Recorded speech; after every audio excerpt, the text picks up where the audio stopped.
Itinaas na sa mas mataas na antas ang ugnayan ng Pilipinas at Canada matapos ang pagpupulong ni Pangulong Ferdinand Marcos Jr. at Canadian Prime Minister Mark Carney sa Vancouver. Kasunod nito, nilagdaan ng magkabilang panig ang mga kasunduan sa larangan ng energy at natural resources, tourism, kultura, labor at migration habang inatasan din ang kanilang mga foreign minister na bumuo ng plan of action upang palalimin pa ang kooperasyon ng dalawang bansa.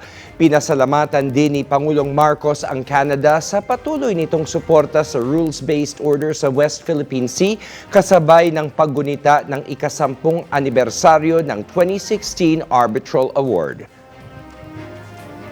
Today, I am pleased to announce the elevation of our bilateral relationship to a strategic partnership. We have tasked our foreign ministers to draw up a plan of action to pursue our shared commitment to work together in adapting to shifting global realities, addressing shared challenges, and building capacities for future-ready partnership. Samantala, binigyang diin ni Prime Minister Carney na ang pag-angat ng Pilipinas bilang isang upper middle income country ay positibong senyales sa mga mamumuhunan. Let's take the good with the good.